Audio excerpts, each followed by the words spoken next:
What's good, everybody? It is Chris Crazy House, and welcome back to my fan art freestyle.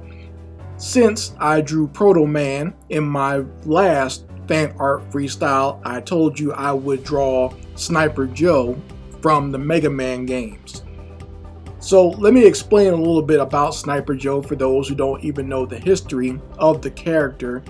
Sniper Joe has appeared in most of the Mega Man games as a small enemy in many of the levels of Mega Man, and there actually is some history between Sniper Joe and Proto Man. I talked about it a little bit in the last video, but the Sniper Joes were mass produced by Dr. Light after he made Proto Man, and they actually are designed after Proto Man. That's why they have the sniper gun on one hand, and that's why they also carry the shield and have a very similar helmet.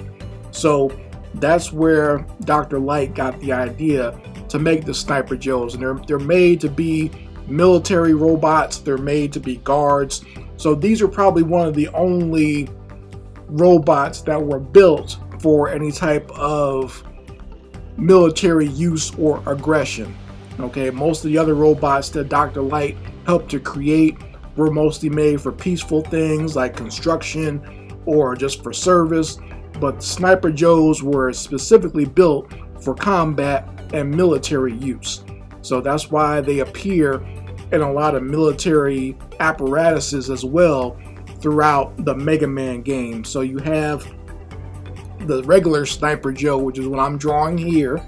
I'm drawing him in pencil, then I will ink him over, and then I'll just color him in with some markers.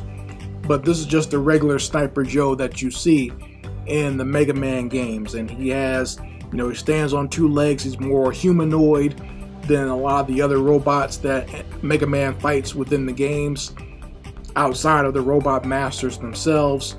And the Sniper Joe, he has a shield that Mega Man cannot penetrate. He has to be shot while he's jumping or when he's not being covered by the shield. So the only time that is when he's actually shooting at Mega Man. So you kind of almost have to shoot him before he shoots you if you're playing against them in the game. And I remember him more from Mega Man 2, where he appeared in different machines. Like, I think they actually have different names too. Like if he's a Sniper Joe within that giant mech with the two legs, then he's called the Sniper Armor. So so if he's in his giant robot, Sniper Armor, and if he's in the helicopter, he's called Apache Joe. So that's what the difference is with some of these Sniper Joe type characters, and they can basically appear in any type of color you want them to. I'm just coloring him green because that's one of the ones that I remember from playing Mega Man games, but I've seen them in all different kinds of colors, whether they be purple, yellow, whatever, orange. So it's all up to you how you want to color in your Sniper Joe. I think usually they just change the color based on what level the character is going to be on, so he can either be contrasted with the background or blend in more with the background. So color him any way you want. That's the great thing about creating enemies for a game. Sometimes you want to double up on your sprite creation. So what you do is you just change the color and maybe give the sprite some different attributes, or just keep it the same and have it in a different level, and there you go. You got yourself a whole nother sprite to work with in the game that you just created. That's how it was done back in the day. That's how it's done now when people create games. So once again, I'm sitting here just drawing the Sniper Joe. If you enjoy what you're seeing so far, make sure you go ahead and hit that like button while I'm drawing and redrawing this character here. And I will be doing a lot more video game type characters. I have a lot of ideas that I want to do. Also, I've already done some artwork for that's video game inspired or retro game inspired, and I did that mainly for my daughter, so I'll be showcasing a lot of that. Thank God I recorded a lot of that stuff, so I'll be able to showcase that here for you folks, so you guys can kind of get, enjoy the fan art, but also get a kick out of it if you're also a retro games fan. But I'll probably also be doing some fan art of, different characters that I just really like.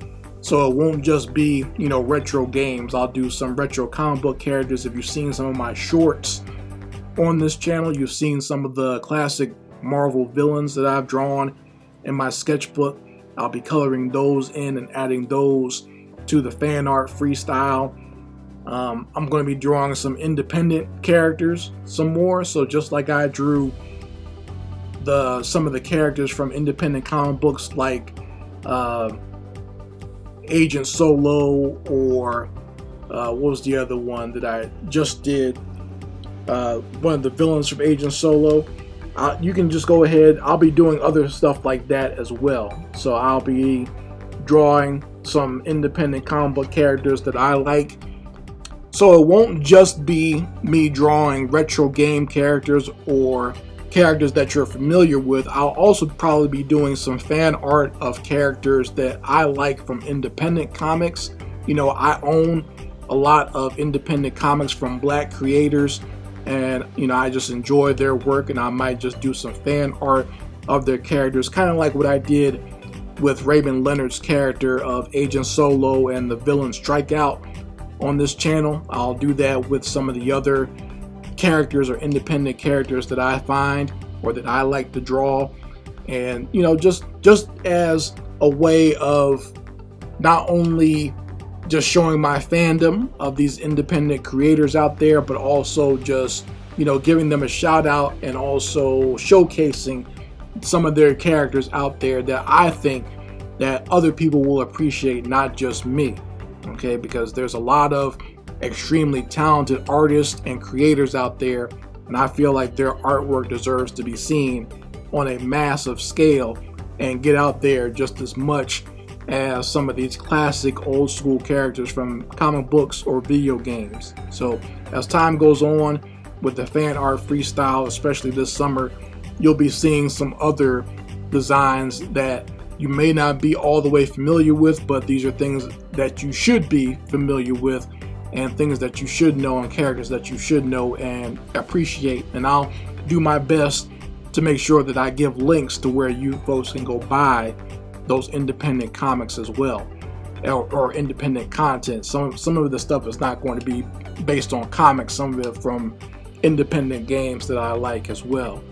But once again, I hope you have enjoyed seeing me, and you're enjoying seeing me do this Sniper Joe character here.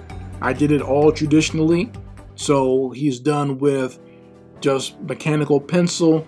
Then I use some ink pens to ink over his lines, and then I went ahead just used some art markers, some Everblend markers that that blend very well together, alcohol based, just to color him in. Once again, you can color him in with whatever color you think of or whatever color you might like. And I hope you enjoyed seeing me do this Sniper Joe character. Once again, if you like this type of artwork, if you like my fan art freestyles, go ahead and like this video and make sure that you subscribe to this channel.